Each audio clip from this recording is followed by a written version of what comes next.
বিএমপিরা সব ঘরের মধ্যে আছে, জামাত ইসলাম কুটি লুকা ছিল, খুঁজে পাওয়া যাচ্ছিল না। হায় হায়, জামাত যা ছিল বোঝাই যাচ্ছিল না। বিএমপি মাঝে মধ্যে একটু ভাড়া চাই, কিন্তু ও যে ভয় দেখায়। কিন্তু মুসার দুষ্ট আবু সাইদ রংপুরে যখন দুই হাতকে প্রসারিত করে দিল, আল্লাহ তখন একটা জায়গা দিছে। জোরে কোন কথা ঠিক কিনা ভাইজান? একটু মনোযোগ দিয়ে শুনবেন। ফেরাউন তার সাঙ্গপাঙ্গ নিয়ে দৌড়াই, মুসা নবীও দৌড়াই। যেই মাত্র সাগর সামনে পড়েছে, এখন মুসা নবী দৌড়াবার চাইলেও তো আর পারে না, সামনে সাগর। মুসা বলতেছে আল্লাহ কি করব? আল্লাহ বলতেছে ব্রেক কর। যেই ব্রেক করছে, ফেরাউন সৈন্যদের নিয়ে এসে বলতেছে মুসা আর পলাবার পারবি না। আমরা সৈন্যরা তিন দিকে অস্ত্র শস্ত্র নিয়ে দাঁড়াই আছি, সামনে হচ্ছে সাগর, সামনে হলো সাগর। বর্তমান হাসিনার ফাঁসি দেওয়ার পরে ভারত কি করছে? এই বাংলাদেশ, একটাবার খেয়াল করে দেখো, তিন দিকে আমরা ভারত, একদিকে সাগর, পলাবা কোন দিক দিয়ে? একই অবস্থা মুসা নবীর হয়েছে, দেখেন একই অবস্থা। ফেরাউন বলতেছে আমরা সবাই তিন দিকে লাঠি সোটা নিয়ে দাঁড়ায় আছি, সামনে সাগর, পলাবা কোন দিক দিয়া? সঙ্গে সঙ্গে আল্লাহ জানাই দিলেন নাসরুম মিনাল্লাহি ওয়া ফাতহুন কারীব ওয়াবাশশিরিল মুমিনিন। আমার সঙ্গে যারা পারেন তারা পড়েন হাসবি আল্লাহ নিমাল ওয়াকিল অনিমাল মাওলা অনিমান নাসির। আল্লাহ বলে মুসা তোমার হাতের মধ্যে কি আছে? বলে লাঠি, মারো বাড়ি। মুসা বলতে আছে আল্লাহ যত লক্ষ লক্ষ লাঠি লিয়ে খাড়ায় আছে, এটি আমার এক লাঠির খাওয়া আছে? আল্লাহ বলে মুসা আমি কোন জায়গায় বাড়ি মারা কইছি? সাগরে একটা বাড়ি বসাও। মুসা নবী যেই সাগরে বাড়ি মারছে আল্লাহর প্রতি ভরসা করে, সঙ্গে সঙ্গে সাগরকে আল্লাহ 12 লাইন রাস্তা বানিয়ে দিয়েছে। সামান্য কয়েকজন সঙ্গী নিয়ে মুসা নবী আল্লাহর শুকরিয়া আদায় করার কারণে ওই সাগরের তলদেশে এক নিয়তে 4 রাকাত নামাজ আদায় করেছে। আল্লাহ ডাকলেন হাবিব, ওই সাগরের তলদেশে মুসা নবীর 4 রাকাত নামাজ আমি আল্লাহর কাছে এত ভালো লাগছে, আপনার উম্মতের জন্য আমি সংরক্ষণ করে রাইখা দিয়েছি। আজকে লাইলাতুল মেরাজে আপনাকে আসরের 4 রাকাত নামাজ হিসেবে দিয়ে দিলাম। এই 4 রাকাত নামাজ যখন আপনার উম্মতেরা জামাতের সঙ্গে আদায় করবে, আমি আল্লাহ মুসা নবীর সম পরিমাণ সওয়াব তার আমল নামায় দিয়া দিব। সূরাটার নাম কি? আর আমি আপনাদের ফজিলত শোনালাম আসরের নামাজের। এখন আসেন যুবক যারা বসে আছো, বাবা তোমাদের জন্য আজকে এই ওয়াজটা করা। আসর শব্দের অর্থ হলো সময়। সময়ের দাম বোঝে না, সারা জীবন ঘুষের চাকরি করছে, এখন চাকরি রিটায়ার হয়ে গেছে, এখন সময়ের গুরুত্ব দিছে।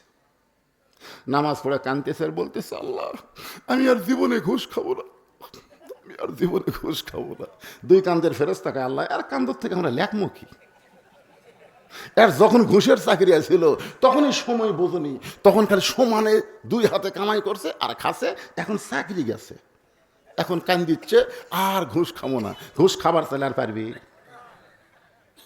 সারা জীবন শয়তানি করেছে আর বুড়া বয়সে মসজিদে সিয়ারি লেগেছে, এরকম কিছু মুসল্লি আছে না? নাই জোরে কোন আছে না?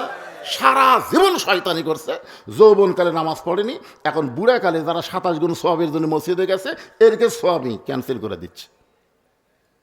আপনারা বলেন তো মসজিদে নামাজ পড়লে 27 গুণ সওয়াব একা একা পড়লে, জোরে করে একা একা পড়লে, কখন পড়লে?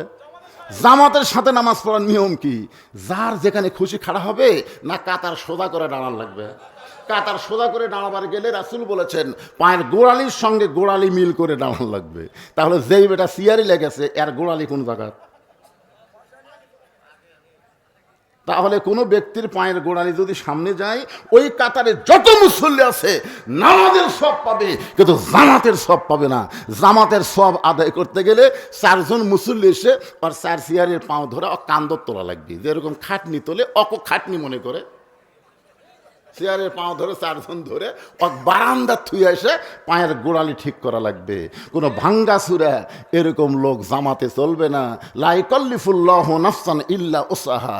সরকারি চাকরি করলে, বুড়া বয়সে চাকরি না করলে, সরকার যদি বেতন দেয়, যৌবন বয়সে যারা নামাজ পড়বে, বুড়া বয়সে যদি জামাতের নামাজ নাও পড়তে পারে, যেখানেই নামাজ পড়বে সেখানে আল্লাহ পেনশনের সওয়াব দিয়ে দেয়।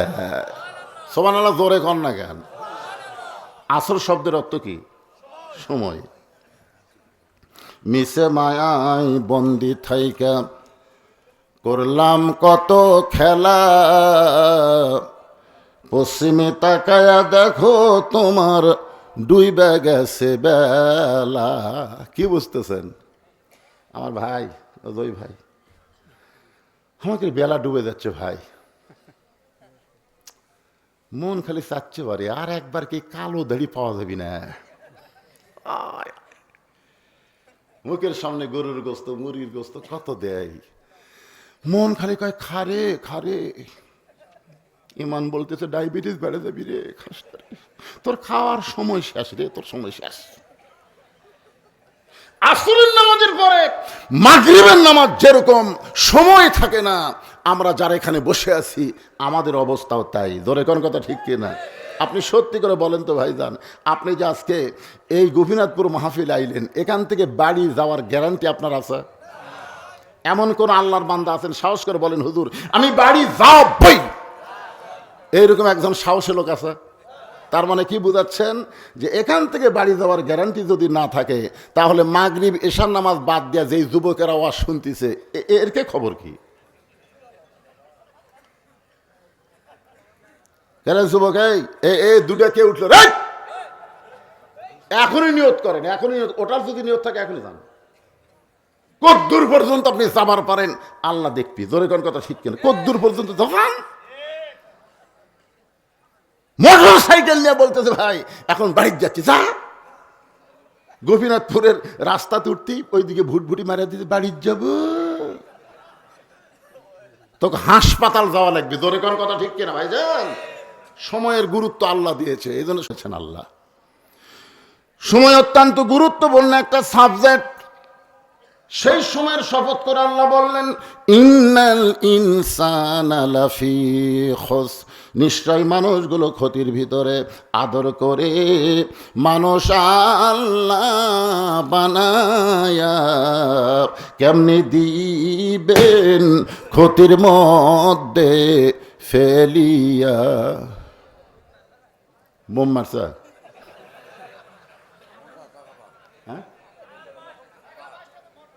আচ্ছা ঠিক আছে, অসুবিধা নেই।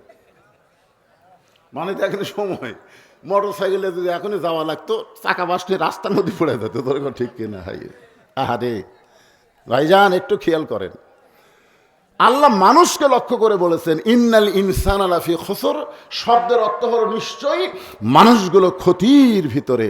আমরা যারা এখানে বসে আছি সবাই কি মানুষ? জোরে কোন সবাই কি?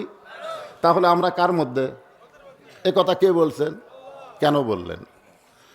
ক্ষতির মধ্যে আমরা পড়ব না। আল্লাহ এখানে চারটা বিষয় বলেছেন, ইল্লাল্লাযীনা আমানু ওয়া আমিলুস সলিহাতি ওয়া তাওয়াসাউ বিল হক ওয়া তাওয়াসাউ বিস সবর। মাইকের সাউন্ড একটু বেশি চ্যানচ্যান করতেছে বাবা, সাউন্ডটা মিষ্টি করে দাও তো। এখানে বিষয় হলো চারটা। জোরে কোন কয়টা? খুব খেয়াল করুন আঙ্গুলের দিকে, চারটা। এক নম্বর বিষয়ের নাম হলো ইমান। ইমান যদি না থাকে গরুর গোস্ত খাওয়াই যাবি না। কি আপনাকে এদিকে কিছু লোক আছে না নাই, গরুর গোস্ত খাওয়াবি না।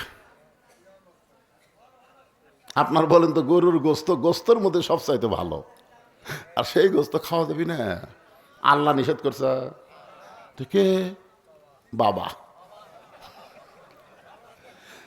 বাবার কথা মতো খায় না, আল্লাহর কথা মতো। একটু মনোযোগ দেবেন। ইমান কারে কয়? ইমান সম্পর্কে রাসূল বললেন ইকরার বিল লিসান, তাসদিক বিল জানান, আমল বিল আরকান, এরই নাম হলো ইমান। শুধু জবানে আল্লাহ বললে হবে না, তাসদিক বিল জানান, কলিজার মধ্যে আল্লাহর জায়গা দেওয়া লাগবে। শুধু কলিজার মধ্যে আল্লাহর জায়গা দিলে হবে না, আমলের মাধ্যমে প্রকাশ করা লাগবে। এখানে যারা বসে আছেন আমাদের সকলের মুখে আল্লাহ আছে না নাই? যদি না থাকে তাহলে ভরেলেন আল্লাহ আল্লাহ আল্লাহ, লা ইলাহা ইল্লাল্লাহ, লা ইলাহা। আচ্ছা এটা খুবই সহজ, জবানে আল্লাহ স্বীকার করা খুবই সহজ, কিন্তু তাসদিক বিল জানান, এই আল্লাহটা কলিজার মধ্যে ঢুকানো খুবই কঠিন। আল্লাহ যখন কলিজার মধ্যে জায়গা পাবে ওই লোকটার চরিত্র কেমন হবে, দরকার হলে জীবন দিবে কিন্তু এক মুহূর্তের জন্য ঈমান ছাড়বে না। ওই লোকটার কাছে জীবনের চাইতে ঈমানের দাম বেশি। এখন আমরা যারা এখানে বসে আছে আপনারা সত্যি করে বলবেন, জীবনের দাম বেশি না ঈমানের দাম বেশি? অন্তর থেকে বলেন তো, জীবন বাঁচান ফরজ না ঈমান বাঁচান ফরজ? সামনে নির্বাচন আসতেছে, বুঝাই শোনা এখন। জীবন বাঁচান ফরজ না ঈমান বাঁচান ফরজ? কারা কারা ঈমান বাঁচান ফরজ এই পক্ষে দুই হাত তুলে আমার আল্লাহকে দেখান। লিল্লাহে তাকবীর। আল্লাহ এই রাত্রে হাত নামান, যারা হাত তুলে তোমাকে বলল ঈমান বাঁচান ফরজ, আল্লাহ তাদের সকলকে ঈমানের সাথে কবরে নিও। জোরে কোন আমিন।